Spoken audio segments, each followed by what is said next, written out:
Hola, bienvenidos a un nuevo estudio de nuestra comunidad Benella Donolam. Hoy día vamos a hablar sobre Hanukkah, historia de Hanukkah y lo que conllevó esto y algunos personajes que salen a la luz en esta historia. Hablemos un poco de esto. Vamos, ¿cierto?, a ver un relato sobre la historia de Hanukkah. Algunas reflexiones. En nuestra larga historia, pocos individuos han amenazado la supervivencia espiritual del pueblo de Israel, el pueblo judío, como lo hizo Antíoco IV Epífanes, quien ascendió al trono seleucida en el año 175, antes, ¿cierto?, de la era común, o antes de Cristo, y en un esfuerzo por solidificar su imperio y forjar su propio legado eterno. Antíoco IV trabajó diligentemente para helenizar, es decir, asimilar a su cultura a todas las personas que vivían bajo su control. Sin embargo, ninguna nación sintió más los efectos de este esfuerzo que él quería hacer que los propios judíos, es decir, una pequeña provincia de ese imperio, ¿cierto?, en Judá. Al principio del mandato, Antíoco, con la ayuda de Jasón, su sumo sacerdote designado personalmente, hizo erigir primero un gimnasio en Jerusalén, a la vista directa del templo. Primero erigió un gimnasio. Esto no existía en Israel. Este gimnasio serviría como un centro de educación y atletismo helénicos, donde la conducta inmoral era la norma. Ellos tenían ciertos otros parámetros para hablar de la belleza, entre comillas, ¿cierto?, del deporte. Recordemos, ¿cierto?, que ellos hacían un culto bastante fuerte a los dioses y lo representaban con figuras heroicas, ¿cierto?, figuras muy bien tonificadas. Y bueno, sus competencias también eran desnudos. Había una conducta, ¿cierto?, que no se había visto dentro de Israel. También estuvieron presentes estatuas y altares paganos en este entonces. Se ofrecían así sacrificio a los dioses griegos antes del comienzo de los eventos deportivos. O sea, primero llegó el gimnasio, llegó el entrenamiento, llegó a asimilar cómo era ese deporte, esa cultura. Empezaron a hacer estatuas, poner altares, y cada vez que se hacía un evento se hacían sacrificios a los dioses griegos. Eventos deportivos. Esto pasaba. Bueno, estos cambios atrajeron a muchos judíos, particularmente ciertos jóvenes. Estamos hablando de gente que tiene capacidades físicas, jóvenes. Muchos sacerdotes también fueron influenciados por esta nueva cultura, descuidando sus deberes propios, ¿cierto?, del sacrificio en favor de estos nuevos centros de diversión. La mayor parte de la población judía, sin embargo, quedó atónita por la introducción de la inmoral cultura griega en su ciudad santa, mirando hacia Jerusalén. Perdón, quedaron atónitos, ¿cierto?, la mayoría de la población ante la tamaña inmoralidad de la cultura griega en plena ciudad santa y se negaron a abrazar esta cultura. Permiso. Aproximadamente en la mitad del periodo, ¿cierto?, del reinado de Antíoco, empezó a intensificar más sus esfuerzos. A partir de aquí, él prohíbe las prácticas fundamentales como los sacrificios, el Shabbat, la circuncisión, el estudio de la Torá, todo ello bajo pena de muerte. O sea, primero fue introducir una parte de su cultura y después fue prohibir la cultura del otro. Hablamos, ¿cierto?, un poco de esto la semana anterior. Al mismo tiempo introdujo actividades y cultos paganos en la población judía. O sea, introdujo primero parte, ¿cierto?, de su cultura, después prohibió la cultura local y luego ya avanzó mucho más, ¿cierto?, en lo que era la práctica griega de todas las cosas. Bueno, cuando los edictos que él promulgó, ¿cierto?, fueron violados, respondió con crueldad. En una ocasión, dice la historia que hizo arrestar a 2 madres después de que practicaran circuncisiones sobre sus hijos. O sea, arrestó a 2 madres. ¿Y qué hizo después de esto? Pues las hizo desfilar por las calles de Jerusalén con sus hijos aferrados a ellos. Y luego los 4 fueron arrojados hacia la muerte en las murallas de la ciudad. O sea, los arrojaron. Las hicieron pasearse por toda la ciudad y las lanzaron por las murallas, ¿cierto?, de la ciudad. 2 madres y 2 bebés. Como decimos acá en Chile, 2 guaguas, 2 bebés recién nacidos. Habiendo sido circuncidados, fueron muertos cruelmente. También es significativo de que el templo estaba contaminado. Un 15 de Kislev del año 168 antes de Cristo, de la era común, se erigió un ídolo en aquel entonces. 10 días después, exactamente 3 años antes de lo ocurrido en Hanukkah, se ofrecieron cerdos como sacrificios paganos sobre el altar.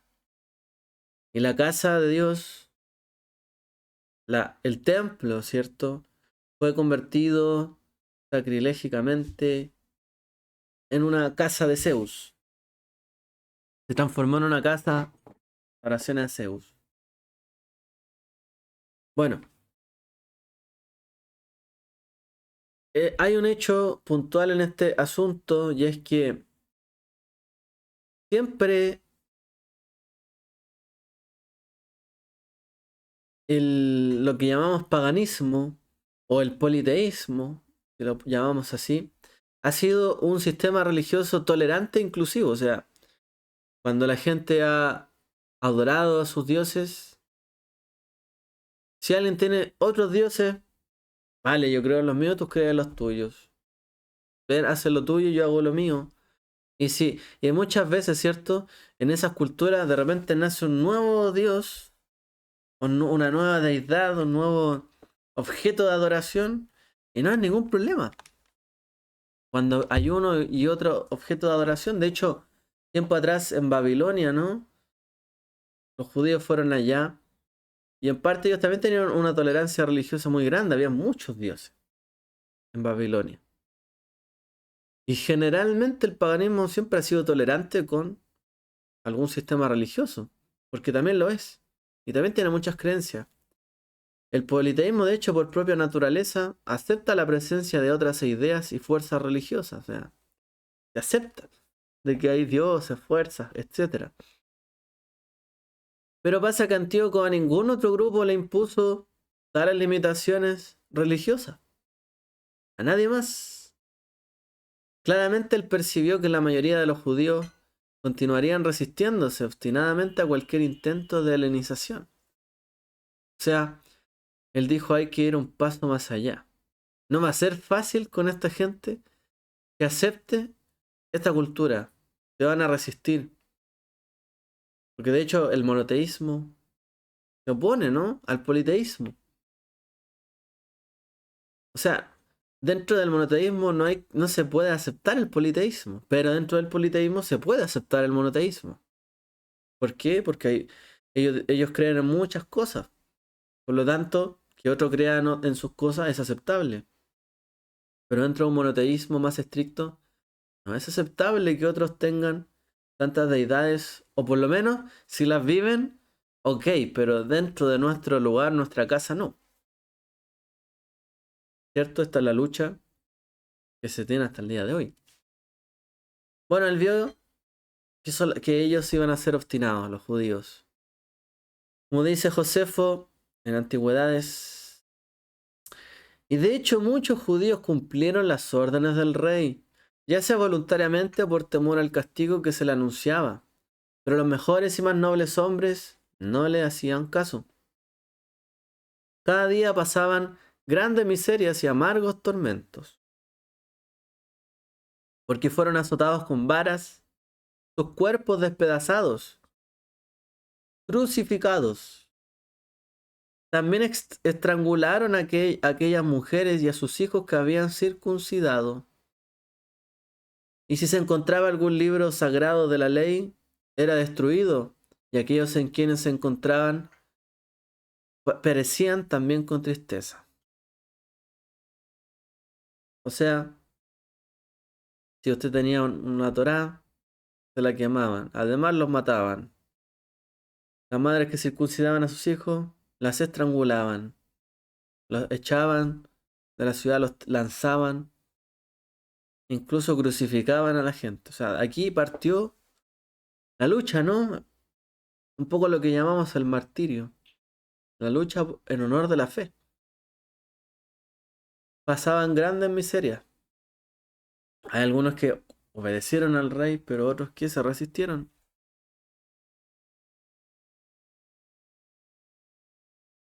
En todo momento, los judíos respondieron con mucha resiliencia y mucha fortaleza de espíritu, a pesar de la amenaza dolorosa, la tortura y la muerte que estaba sobre ellos decretada.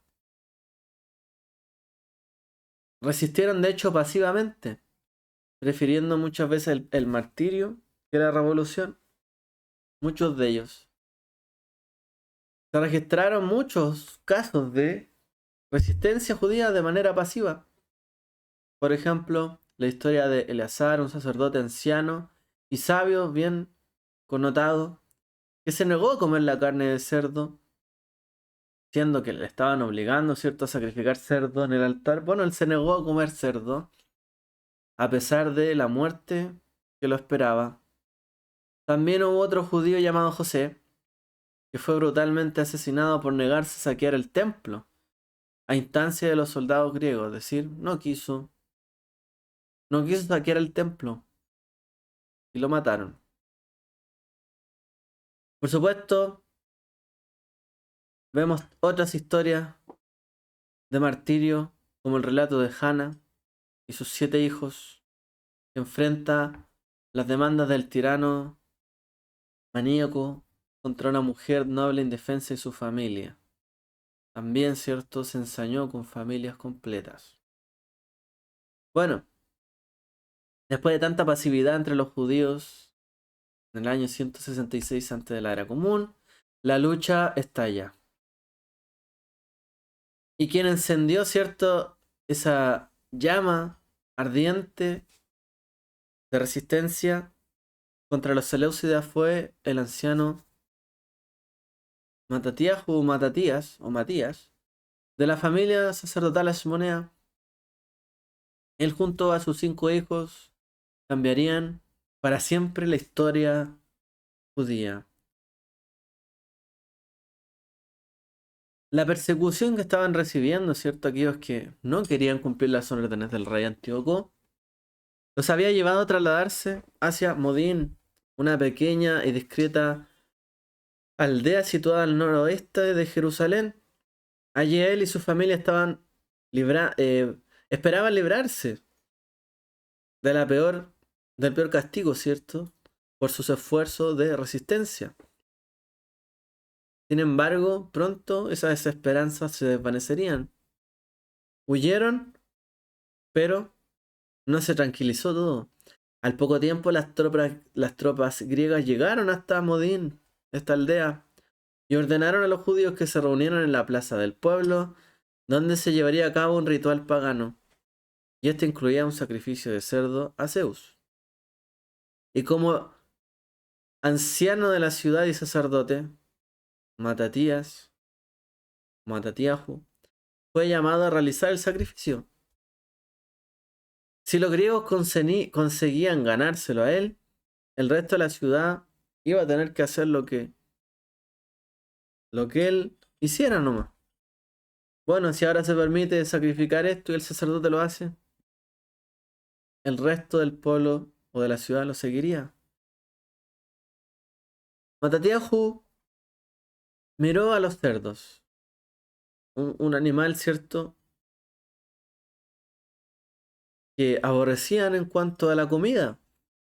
Fue entonces entre esta temerosa anticipación de los locales aldeanos, ¿cierto?, y bajo la atenta mirada de los soldados griegos, cuando dijo no.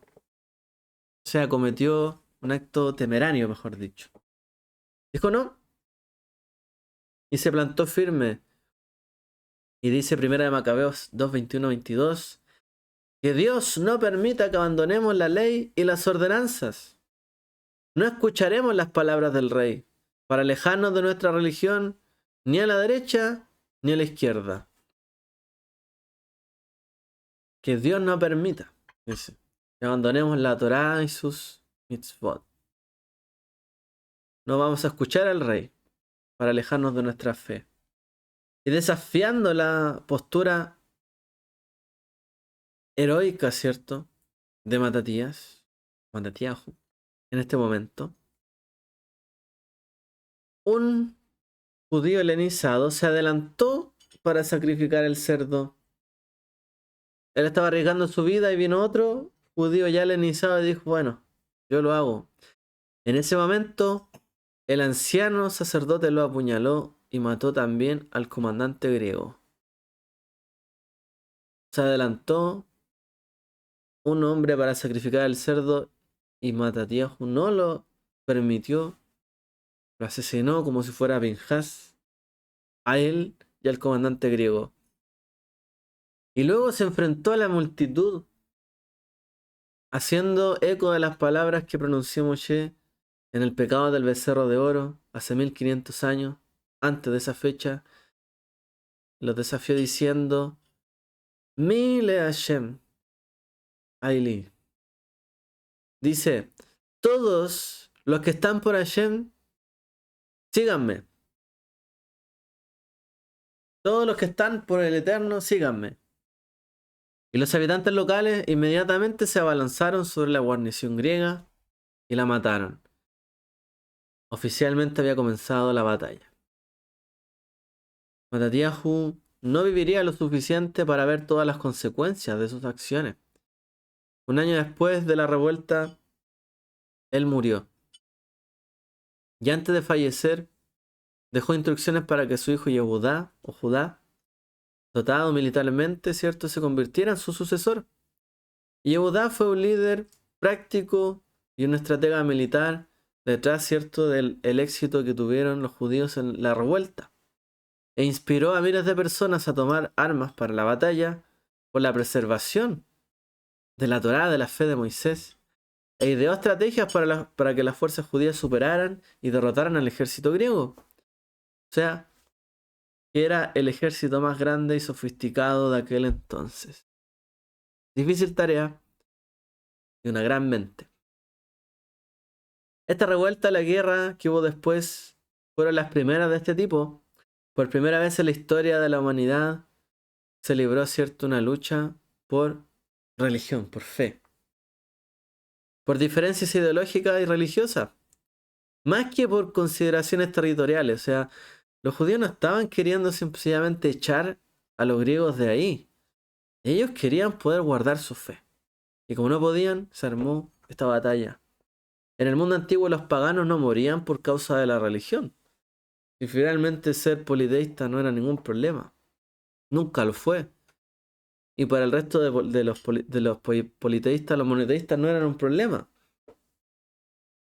La religión no era un problema. Todos creían en algo en el mundo antiguo. Pero solo los judíos estaban dispuestos a morir por su fe. Y aquí hay una diferencia, ¿no? Estaban dispuestos a morir. Yehudá Macabí. Judá el Macabeo es otro o uno de los grandes, ¿cierto?, héroes de la historia de Israel. A menudo se le considera como un valiente guerrero y un genio militar que llevó a sus hombres, ¿cierto?, a la victoria contra obstáculos que parecían insuperables. Sin embargo, la verdadera grandeza de Yehudá nace del hecho de que nunca perdió de vista la fuente de los éxitos. Primera de Macabeos 3:18 al 22 dice: es fácil que muchos sean derrotados por pocos, porque a los ojos del cielo no hay diferencia entre salvar por muchos o por pocos.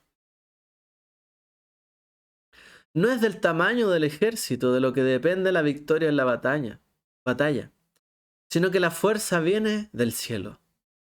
Vienen contra nosotros con faltas de respeto y anarquía para destruirnos, a nuestras esposas, a nuestros hijos, para despojarnos, pero nosotros luchamos por nuestras vidas y nuestras leyes.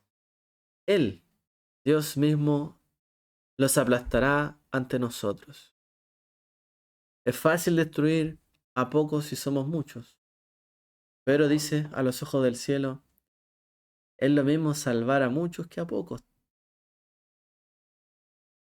O sea, no depende del tamaño del ejército. Depende si Dios está con nosotros o no. Y la fuerza viene del cielo. Y salvar a unos pocos es lo mismo que salvar a muchos. El punto es si está con nosotros. No depende del ejército. Ni de lo que nosotros hagamos para luchar, sino del cielo. La fuerza viene del cielo. El heroísmo cierto de Yehudá tenía raíces en la más pura de todas las fuentes. Un amor celoso por su fe. Y él no luchó por un propio fin egoísta, sino que por pasión y por la victoria en el campo de la batalla. Más bien lo guió un espíritu cierto de abnegación.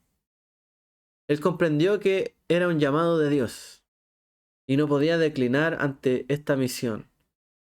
Como dijo el sabio rabino Sansón Rafael Hirsch, dice: no fue el coraje de los asmoneos ni la espada de los macabeos, para quienes Hanukkah fue decretado.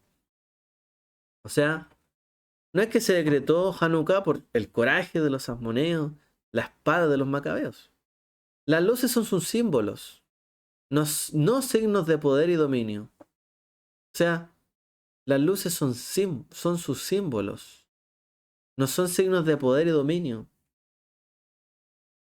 No fue Yehudá Macabeo quien derrotó a Antíoco de Siria. Fue la luz judía la que obtuvo la victoria sobre el brillo deslumbrante del esplendor helénico. El espíritu que Matatiahu había albergado en su pecho sacerdotal y había nutrido a sus hijos fue la roca sobre la que se estrelló el mal helénico. Ese espíritu mantuvo la ley entre el pueblo. Dice, no es que recordamos el coraje de los asmoneos, la espada de los macabeos, por eso celebramos o se decretó Hanukkah, sino sus símbolos. O sea, tampoco recordamos el traje, ¿no? Cómo se vistieron ellos, como en su armadura. No fue eso. No es que celebramos con una espada en la mano esta fiesta. No. Sino la lucha y la fuerza que hay, ¿cierto? La fuerza deslumbrante, ¿cierto? Que nace desde el corazón o el espíritu del pueblo judío para resistirse, para mantener, ¿cierto?, la ley o la Torá de Dios en medio de sus corazones. Y más que cualquier otra cosa, Yehudá y sus seguidores eran, como dice Rambán, santos del Altísimo, sin los cuales Israel hubiese olvidado la Torá. De hecho, cierto, Yeshua menciona en muchas partes a los macabeos, o esta revuelta, cierto, que hubo. Él cita esto. Por supuesto, en las ceremonias de luz que había, también había tradiciones, cierto, de esta época. Él tomó referencia, porque también ellos fueron los primeros mártires, y los que también lograron luchar por esto, y purificar el templo. Yeshua también tomó, cierto, banderas de querer o pretender purificar el templo. De hecho, él dijo, será destruido y será levantado también. ¿Por qué? Porque obviamente la pureza, ¿cierto?, en el servicio a Dios es lo más importante. Y él recordó esto, aun cuando para los judíos en la época de Yeshua, Hanukkah era más bien una historia que a ellos los alentaba a matar a los romanos, rebelarse contra Roma, así como nuestros padres se rebelaron contra los griegos helénicos, nosotros nos queremos rebelar contra los romanos. Y muchos, cierto, inspirados en esto, ¿qué hacían? Mataban a soldados romanos, intentaban, cierto, hacer algún acto de rebelión, uno tras otro.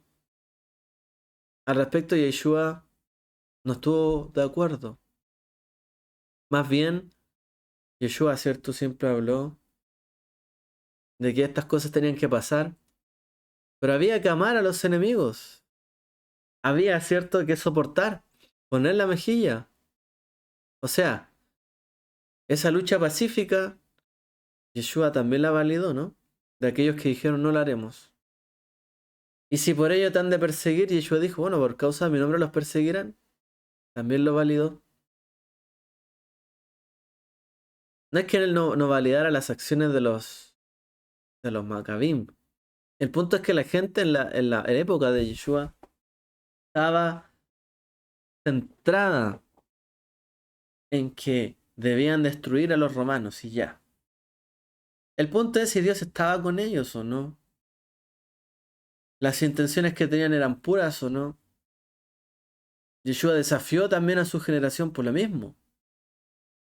Porque no tenían intenciones puras. Incluso a Pedro lo frenó, ¿no? Cuando se ponía violento. O sea, si no tienes las intenciones puras, Dios no está contigo. Matatiajo dijo claramente. O sea, para el cielo, que pocos venzan a muchos, o muchos venzan a pocos, no es un tema de número. Si Dios quiere salvar a pocos o a muchos, es voluntad del cielo. El punto es la fuerza que viene de allá, la que nos permite triunfar. Era la fuerza, cierto, de Dios en los corazones lo que permitiría triunfar en esa generación y en la generación de Yeshua y en nuestra generación. Como dijo Rashi, ellos eran santos del Altísimo sin los cuales Israel habría olvidado la Torá. Porque si no hubiesen sabido defenderla ni llevarla. Porque primero para defenderla tienes que llevarla. No vas a defender algo que no sientes tuyo. Tienes que primero conocerla, estudiarla, aprenderla, amarla. Y después la querrás defender. Entonces, Yeshua puso, ¿cierto? Puso las cosas claras también en su generación.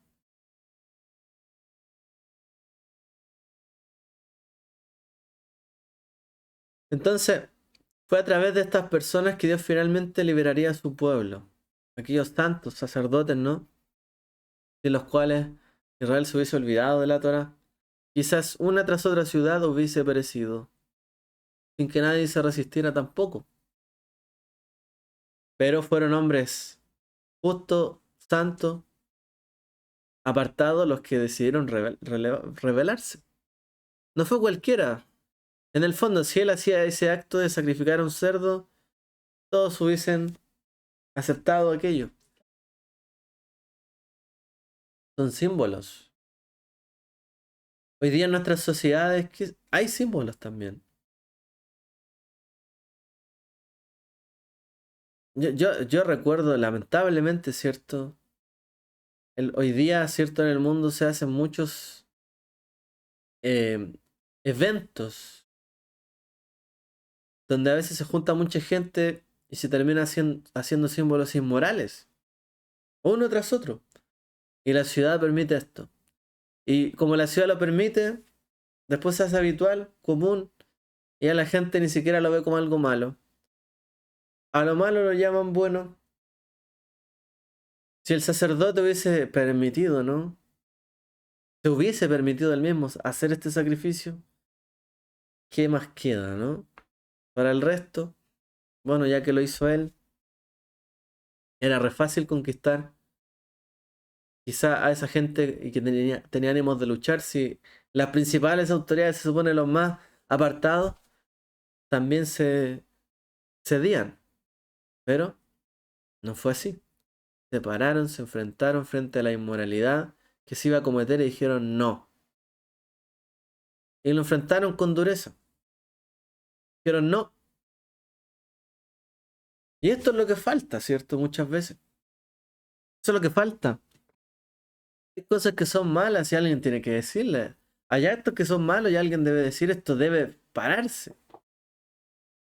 Si no, aquellos jóvenes que estaban viendo cómo se llenaban Israel de gimnasio, de dioses, otros dioses, otras culturas que les atraían las artes, la música, aquí y allá, hubiesen perecido.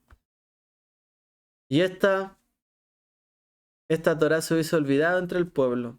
Pero al luchar le dieron también, ¿cierto?, a esos jóvenes un motivo también para mantenerse alejados y querer conservar la tradición y la Torá.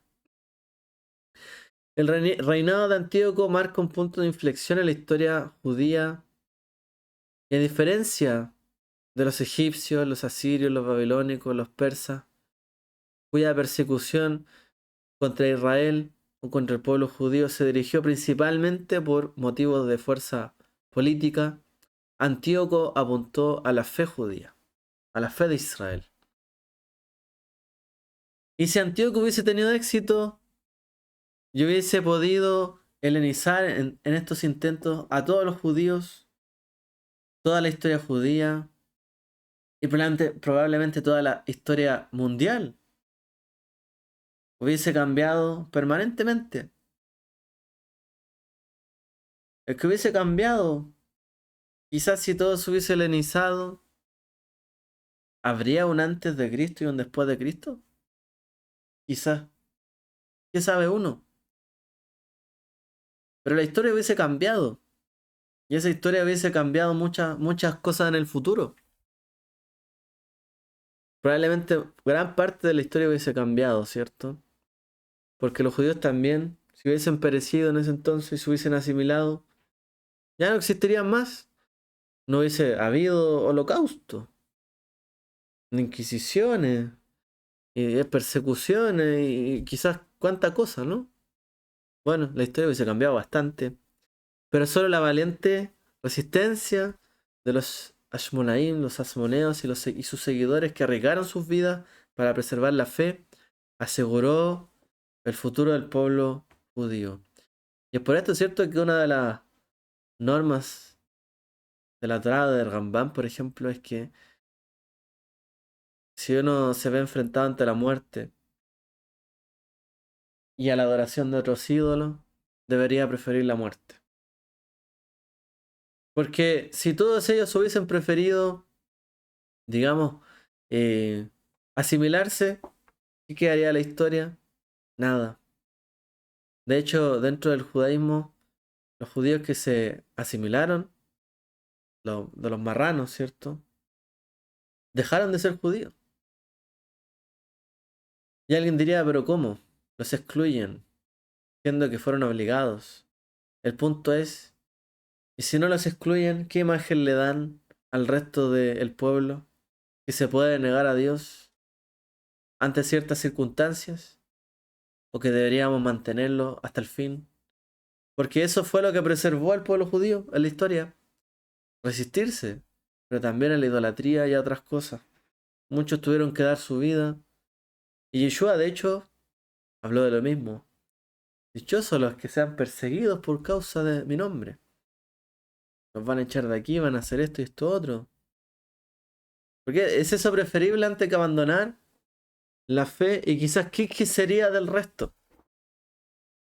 Bueno, tenemos grandes lecciones de la historia, ¿no? Grandes personajes que aparecieron y muchas cosas que reflexionar, ¿no? Ahí, por eso es importante cómo se fraguó todo esto, cómo inició, y fue sencillamente colocando un gimnasio, mirando a Jerusalén, haciendo que se aceptaran ciertas cosas. Ojo con eso, ¿cierto? Porque la asimilación parte de una forma muy sutil. Y muy sutilmente empezamos a lo bueno llamarlo malo y a lo malo bueno. Ojo con eso. Porque después, ¿cierto? Se puede venir todo abajo. Bueno, esto es las lecciones que podemos aprender. Algunos improbables héroes que aparecieron en la historia por cómo se dieron los acontecimientos y que bueno, hoy día recordamos y mantenemos, ¿cierto?, en el honor porque nos han permitido también saber que con nuestra fe, con nuestra creencia, también hay que luchar y mantenerlas. Hoy día el mundo tan globalizado que está, o sea, no se puede, ¿cierto?, permitir todo, cualquier cosa. Hay que mantenerse también firme, ¿cierto? No puede ser que la influencia externa del mundo permee tanto que haga, ¿cierto?, oprimir a las culturas menores dentro de la sociedad. O que las califique de retrógradas, ¿cierto? O que las culpe de algo. La gente quiere mantener su fe y dentro de este mundo tiene que existir, ¿cierto?, esa tolerancia. Bueno, y también a su vez la resistencia ante todo esto. Les dejo esta reflexión para que terminemos, ¿cierto?, este Shabbat, Abdalá, y encendamos las velas de Hanukkah. Que el Eterno les bendiga a todos. Shabu a todos.